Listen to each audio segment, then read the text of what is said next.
l'or change de camp et les contrats basculent en quelques décisions. Au Burkina Faso, une nationalisation partielle, des audits systématiques et la récupération d'arriérés fiscaux produisent un contraste saisissant. Recettes records annoncées, production maintenue, puis revendiquée en hausse malgré le scepticisme initial des marchés.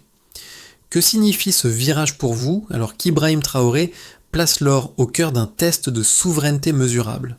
Un modèle s'esquisse, observé au-delà des frontières. Cette séquence promet plus qu'un récit minier. Elle propose une méthode pour juger la souveraineté à l'épreuve des chiffres. Comprendre ces choix éclaire risques, opportunités et impact concret pour chacun. L'enjeu central n'est pas de célébrer un record, mais d'évaluer si une reprise partielle du contrôle peut durer sans fragiliser l'économie. Les signaux disponibles invitent à une lecture exigeante, attentive aux écarts entre annonces et effets mesurables. D'un côté, des audits et une récupération d'arriérés fiscaux présentés comme des preuves de rigueur. De l'autre, des inquiétudes persistantes sur l'investissement, la prévisibilité juridique et la capacité administrative. Où se situe l'équilibre réel? Sous cette tension, le dossier engage 3 niveaux de lecture. D'abord, la crédibilité de l'État face aux acteurs miniers. Ensuite, la traduction budgétaire des recettes vers des services publics identifiables. Enfin, la portée régionale d'un signal observé par le Sahel. Chaque niveau porte ses gains potentiels et ses coûts de transition.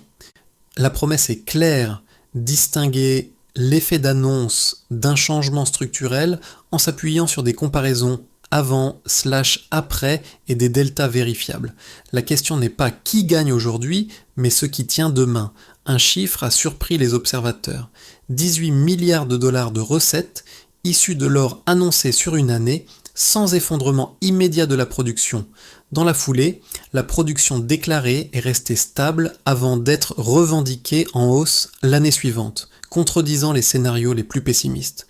Ces deux éléments, pris ensemble, constitue le point d'entrée du basculement engagé sous Ibrahim Traoré. Pendant des décennies, le secteur aurifère burkinabé suivait une trajectoire quasi automatique. Les concessions étaient majoritairement accordées à des entreprises étrangères, l'or était exporté et les retombées locales demeuraient limitées. La capacité de contrôle de l'État était jugée faible, tant sur les volumes réellement extraits que sur les régimes fiscaux appliqués. Cette configuration entretenait une dépendance structurelle aux financements extérieurs et nourrissait l'idée que la souveraineté économique restait largement théorique. La rupture n'a pas pris la forme d'un affrontement spectaculaire. Elle s'est opérée par une série de décisions administratives et comptables, souvent peu visibles, mais cumulatives. La nationalisation partielle des mines a redéfini les termes des contrats sans fermer le secteur. Les audits systématiques des concessions ont déplacé le centre de gravité. Ce qui était auparavant déclaré est désormais comparé, vérifié, corrigé. Dans ce cadre, la récupération d'arriérés fiscaux devient un levier central, présenté comme la correction d'années de pertes invisibles. Sous Ibrahim Traoré, cette approche est décrite comme une arithmétique souveraine, compter d'abord, négocier ensuite. Le contexte du Sahel, marqué par l'instabilité politique et les pressions sécuritaires, rend cette méthode plus risquée mais aussi plus stratégique. Elle vise à tester une hypothèse simple. Un État peut-il reprendre la main sur un secteur clé sans provoquer un choc économique immédiat? La mini-révélation ne tranche pas le débat, mais elle en change les termes. Les chiffres annoncés ne prouvent pas encore une transformation durable. Ils indiquent toutefois que la méthode n'a pas produit l'effondrement redouté. Chapitre, la question ouverte est désormais claire. S'agit-il d'un pic conjoncturel ou du début d'un rapport de force durablement rééquilibré? Avant, l'or sortait selon une mécanique éprouvée. Les concessions tenaient, les contrats encadraient l'extraction et les recettes publiques restaient en retrait par rapport à la valeur produite. Les volumes déclarés étaient acceptés, les coûts invoqués rarement contestés et la dépendance à des flux financiers extérieurs semblait structurelle. Dans ce cadre, la souveraineté économique demeurait un principe abstrait, rarement mesuré. Puis vient le déclencheur. Une décision politique assume une rupture de méthode. La nationalisation partielle des principales mines est annoncée, non comme une fermeture du secteur, mais comme une reprise ciblée du contrôle. Sous Ibrahim Traoré, Le message est précis. Il ne s'agit pas de rompre avec tous les acteurs extérieurs, mais de réécrire les termes du rapport de force. L'or ne doit plus être seulement exporté, il doit devenir un levier de souveraineté.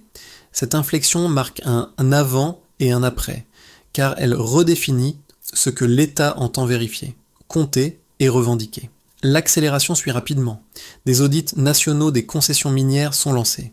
Ils passent au crible les volumes extraits, les coûts d'exploitation déclarés et les régimes fiscaux appliqués. Ce travail administratif, discret mais systématique, met en lumière des écarts. Sous-déclaration, charges gonflées, impôts non acquittés. La dynamique ne s'arrête pas au constat. Elle débouche sur la récupération d'arriérés fiscaux présentés comme considérables, interprétés comme la correction d'années de pertes cumulées.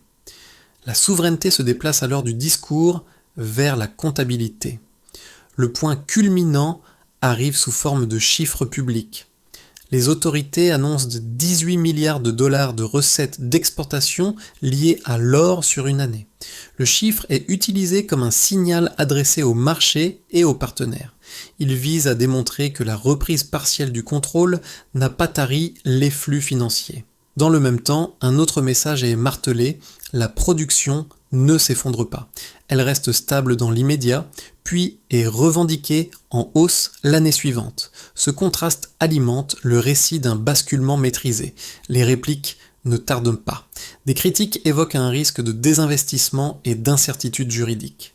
Seulement des acteurs économiques expriment leurs réserves quant à la prévisibilité du cadre.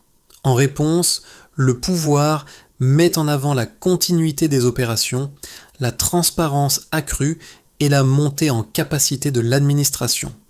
Sous Ibrahim Traoré, la stratégie consiste à tenir la ligne, absorber les secousses initiales sans revenir sur la méthode. Enfin, la séquence s'élargit, les recettes récupérées sont présentées comme un financement potentiel d'infrastructures, notamment dans la santé et l'éducation. Dans certaines zones rurales, des projets miniers de plus petite échelle, soutenus par l'État, sont mis en avant comme créateurs d'emplois. Ces éléments ne constituent pas encore une transformation structurelle, mais ils servent de preuve d'intention et d'orientation. Cette ligne d'événements dessine un arc clair. Activation par décision politique, montée en puissance administrative, pic symbolique des chiffres, puis phase de stabilisation sous tension. Elle laisse toutefois une interrogation ouverte, volontairement suspendue à ce stade. Cette séquence marque-t-elle un simple moment politique, ou le début d'un nouvel équilibre capable de durer ? La base était connue, des recettes minières jugées insuffisantes et une production redoutée en recul après la reprise partielle du contrôle. Le delta revendiqué inverse la lecture.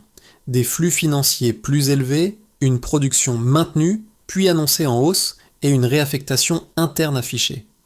C'est sur ces écarts mesurables que la réforme se défend. Premier indicateur, les recettes. La référence initiale correspond à des entrées publiques limitées au regard de la valeur extraite.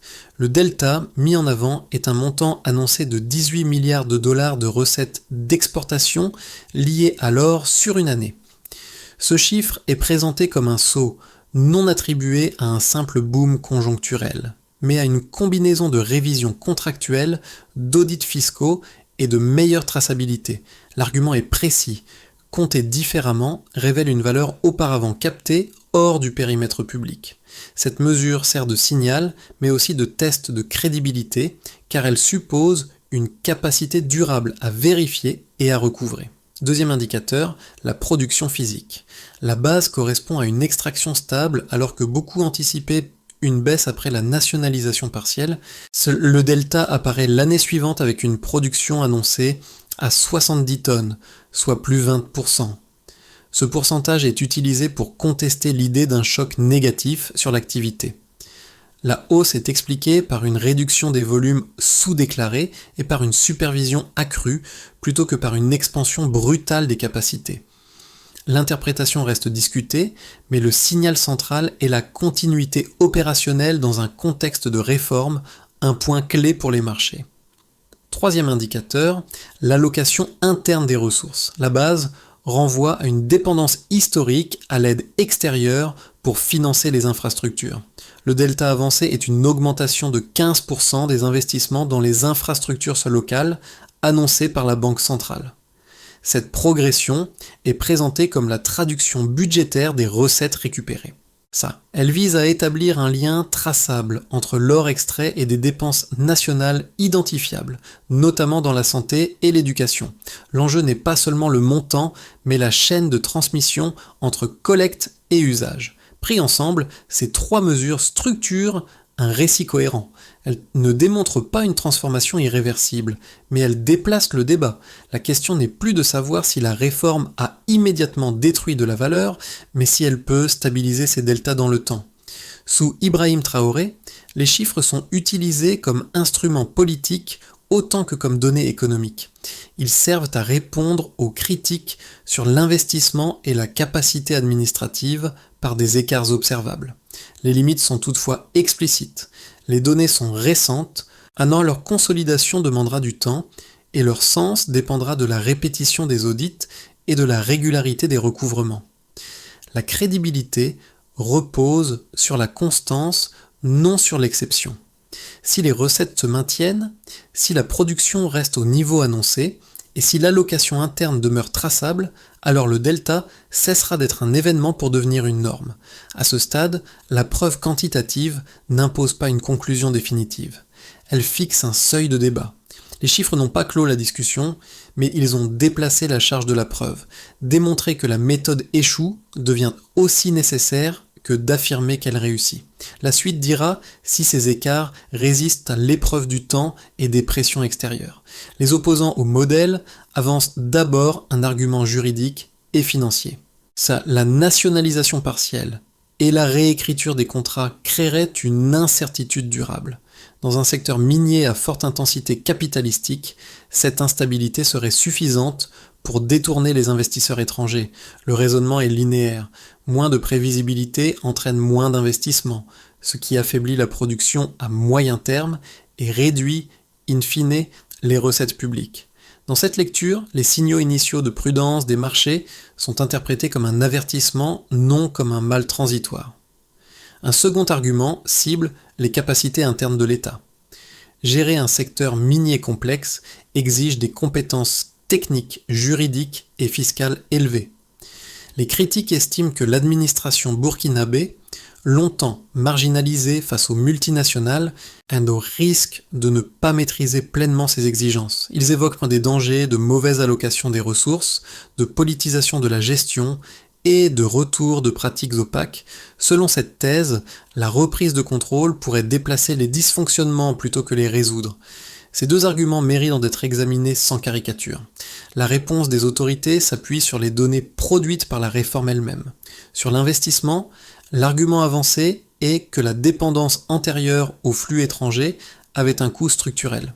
La récupération d'arriérés fiscaux et la hausse des recettes annoncées montrent qu'une partie de la valeur produite échappait durablement à l'État. Dans cette perspective, une réduction relative des investissements peut être compensée par une meilleure captation interne, au moins à court et moyen terme. Sur les capacités, les audits jouent un rôle central. Ils ont permis d'identifier des sous-déclarations et des coûts gonflés, démontrant une aptitude à diagnostiquer des pratiques anciennes. La compétence est présentée comme cumulative. Elle se construit par l'exercice du contrôle, non par sa délégation permanente. Sous Ibrahim Traoré, le pari est assumé. Les risques sont intégrés comme des coûts de transition, pas comme des raisons de renoncement. Le cœur du débat ne se situe donc pas entre souveraineté et efficacité, mais entre deux conceptions du risque. L'une privilégie la stabilité des règles existantes, même imparfaites. L'autre accepte une phase d'incertitude contrôlée pour tenter de rééquilibrer durablement le rapport de force. La solidité du modèle dépendra de laquelle de ces visions produira, et dans le temps, les effets les plus soutenables. À ce moment-là, le centre de gravité se déplace. Jusqu'ici, le débat restait national, attaché à des contrats, des audits et des chiffres. À mi-parcours, une inflexion s'opère. La réforme cesse d'être l'exception d'un pays pour devenir un signal observable. Ce basculement ne tient pas à un discours, mais à la cohérence d'une méthode présentée comme transférable. Nationalisation partielle, contrôle systématique, récupération d'arriérés et continuité de la production forment désormais un ensemble lisible. Sous Ibrahim Traoré, cette lecture est assumée. Les résultats annoncés ne sont plus défendus comme des coûts isolés, mais comme une grammaire d'action.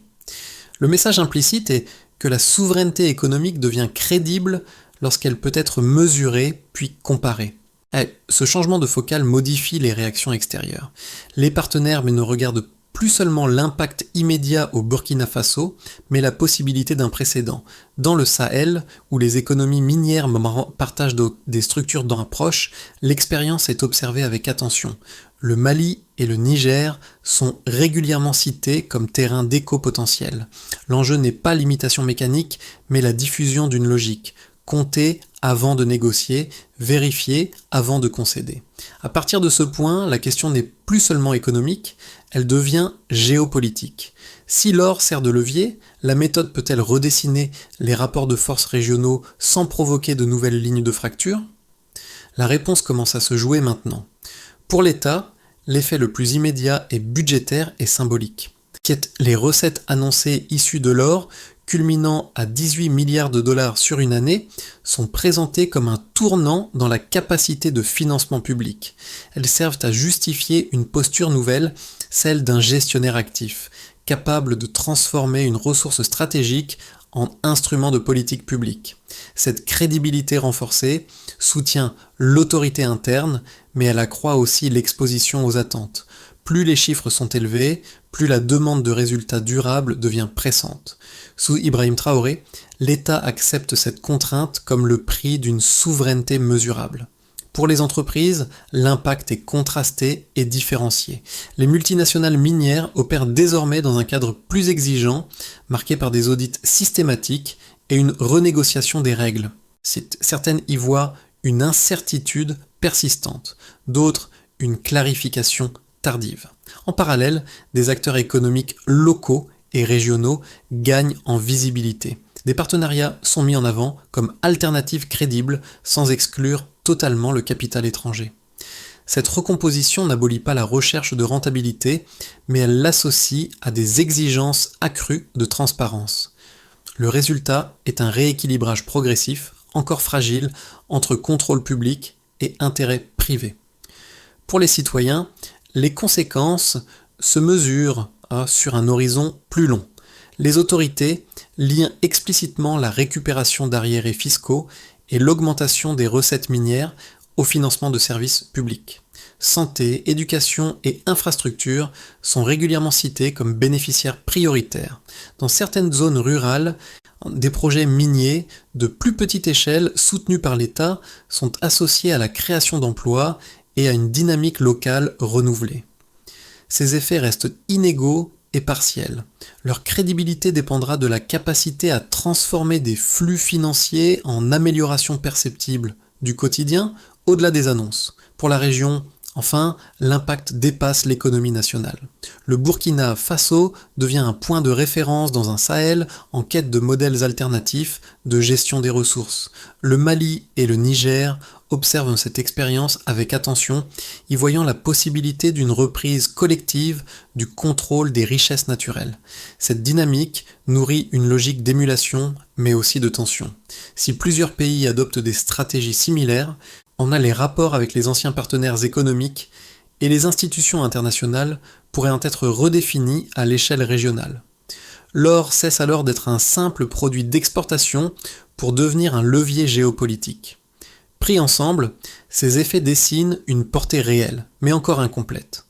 Sous Ibrahim Traoré, la réforme est intégrée dans un récit cohérent où l'or structure à la fois le budget, l'économie et la position régionale. La question décisive n'est plus de savoir si les conséquences existent, mais si elles peuvent s'amplifier sans créer de nouveaux déséquilibres.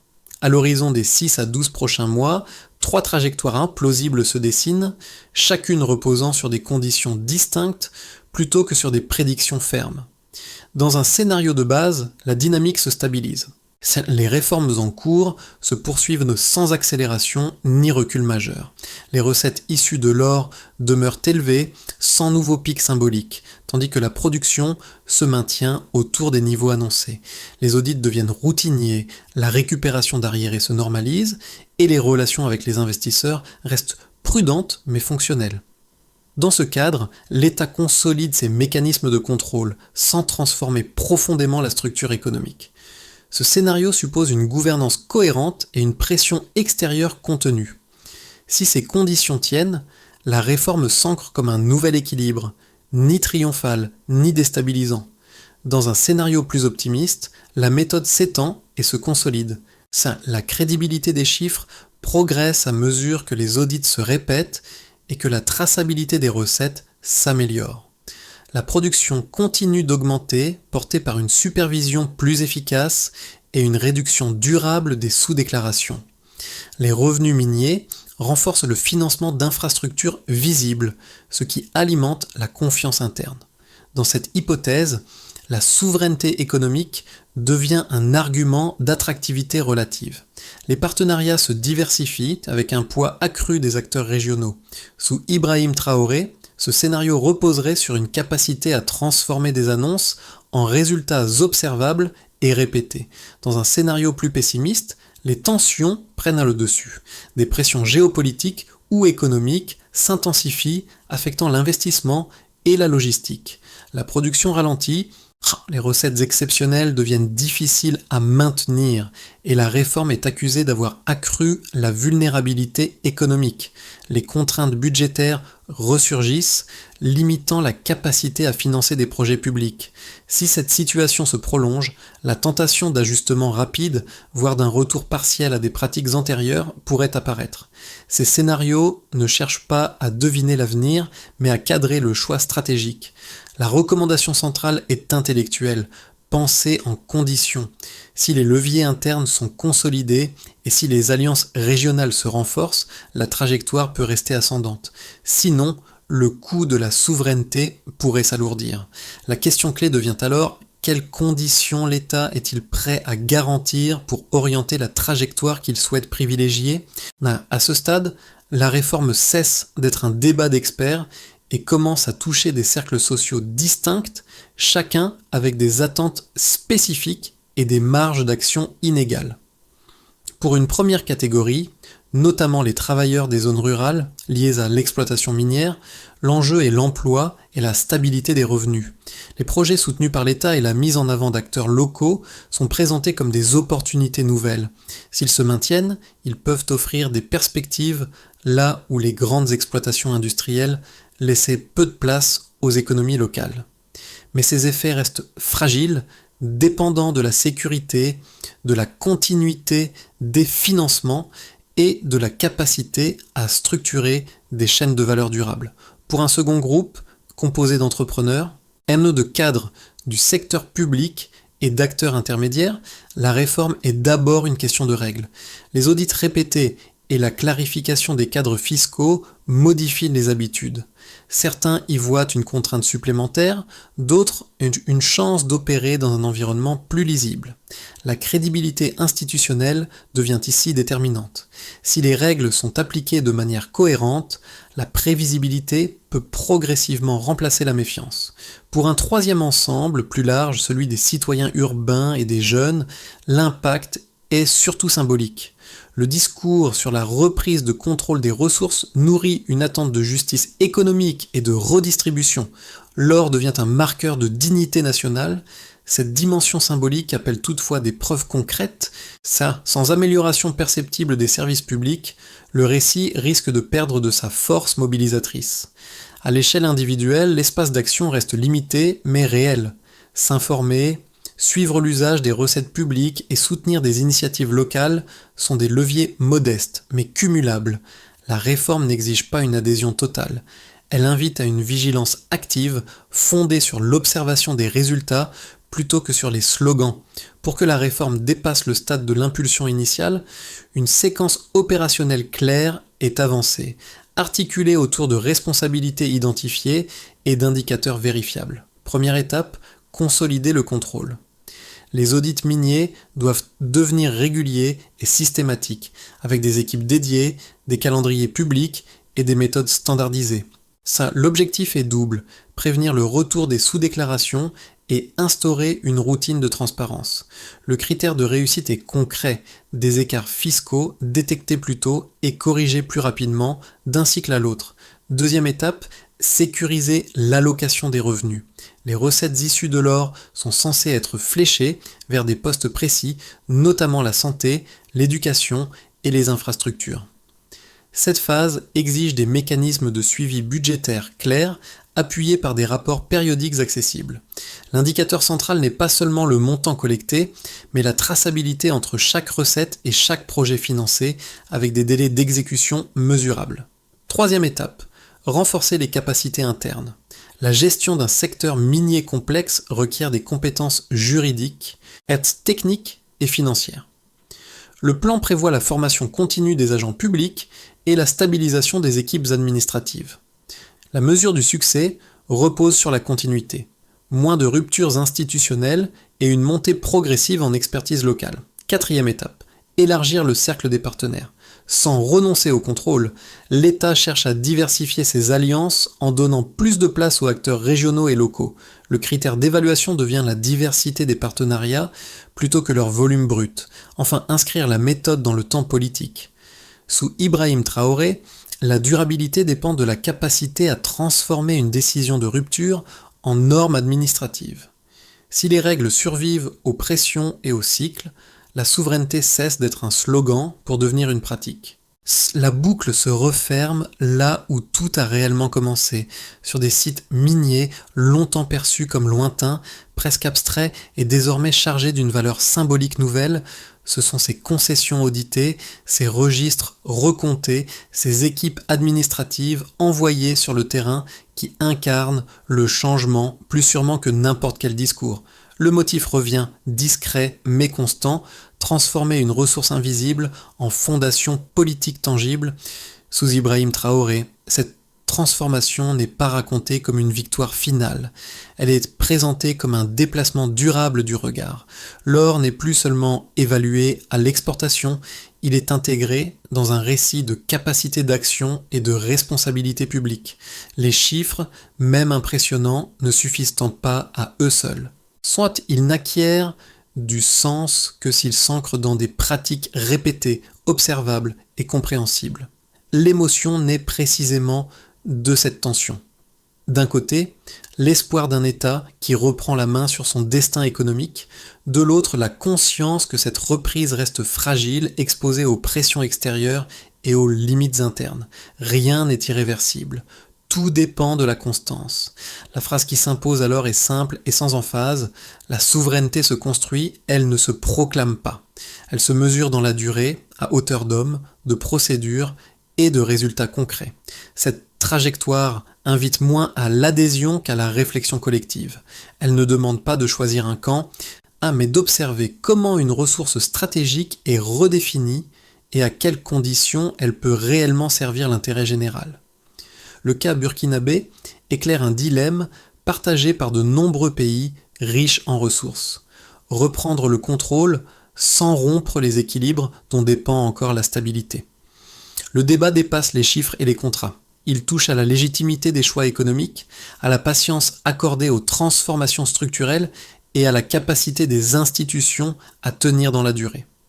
Suivre cette expérience, c'est accepter une part d'incertitude, tout en exigeant des preuves concrètes, transparence réelle, usage traçable des recettes, effet perceptible sur le quotidien. La discussion ne se ferme pas ici. Elle commence avec l'attention portée aux signaux faibles, aux répétitions de méthodes et aux résultats qui s'installent ou s'érodent. Chacun peut y contribuer par l'observation, le questionnement et l'échange informé. Selon vous, ce type de modèle peut-il s'inscrire dans la durée sans perdre sa cohérence et à quelles conditions essentielles devrait-il répondre pour y parvenir ?